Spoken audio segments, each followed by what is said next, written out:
this is Dr. R.V.S. Maurya, and again we are going to have will today. This is model artillery, और हम देखेंगे कि कैसे इसका प्रयोग होता है और ये मॉडल आर्टिलरी के रूप में कैसे काम करता है। तो गाइस एक तो है कि ये सबसे पहला हम देखते हैं कि फ्यूचर टेंस बताता है, ये शायद बताता फ्यूचर टेंस, विल भी फ्यूचर टेंस बताता है। और जैसे she will appear for the interview tomorrow, she will appear for the interview tomorrow, ये फ्यूचर बताता है। तो ये फ्यूचर की चीज़ बताता है। और हमने बताया कि फर्स्ट पर्सन, सेकंड और थर्ड पर्सन के साथ विल का प्रयोग होता है जब ये फ्यूचर बताता है, फ्यूचर की बताता है, ठीक। और दूसरी चीज़ है कि ये खुद एक अगर प्रिंसिपल वर्ब की तरह काम करे तो इसमें ईडी लगा देते हैं, जैसे विल का विल्ड हो सकता है। ये वर्ब में अगर इसको प्रिंसिपल वर्ब के रूप में यूज करें तो he willed that his property will go to his daughter, उसकी इच्छा है, विल का मतलब होता है इच्छा, उसकी इच्छा है कि उसकी प्रॉपर्टी जो है उसके लड़की को जाए। तो ये विल का भी इस तरह से प्रयोग होता है। आप लोग विल इसको वर्ब के रूप में प्रयोग करते हैं तो इसका मतलब होता है कि इच्छा, विश, ये हो गया। अब आइए जैसे है the students will go on indefinite style if their demands are not met। तो will से threat का मतलब होता है डराने, धमकाने का सेंस होता है, धमकाना।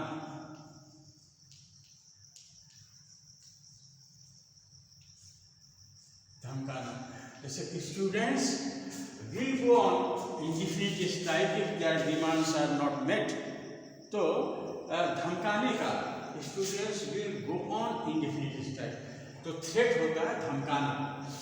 और दूसरा है आई will improve my communication skill this year, ये प्रॉमिस का मतलब वादा।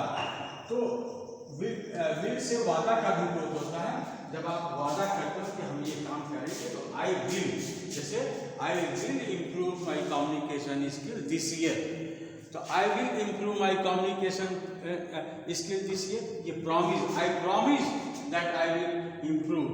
तो ये प्रॉमिस का काम करता है, विल प्रॉमिस का काम करता है।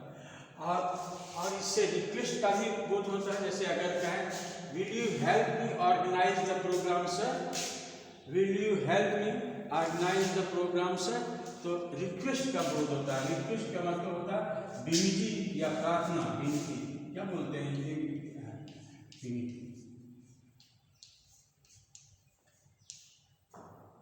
रिक्वेस्ट मतलब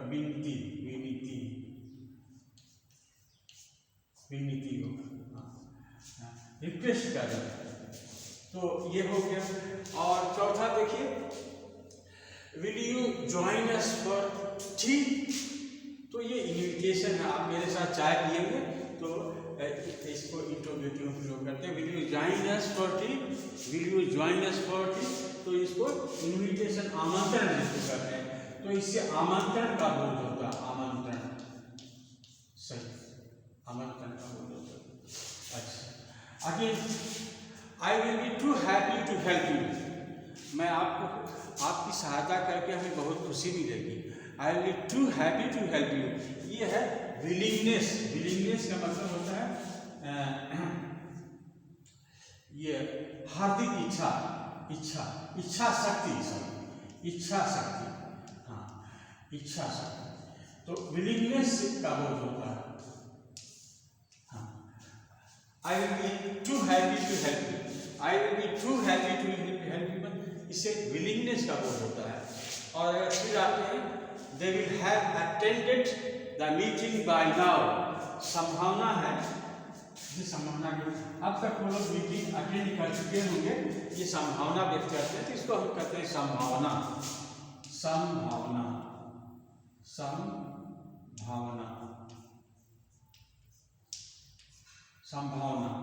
संभावना है कि मीटिंग अटेंड कर चुके होंगे।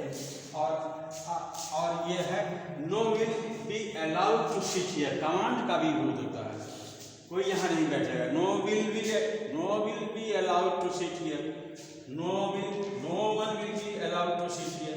तो इससे क्या बोल होता है, कमांड का बोल होता है।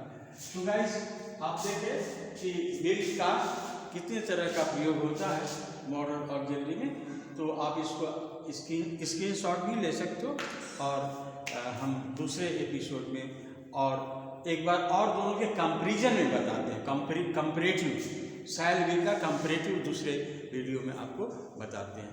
तो that's all for today, thank you.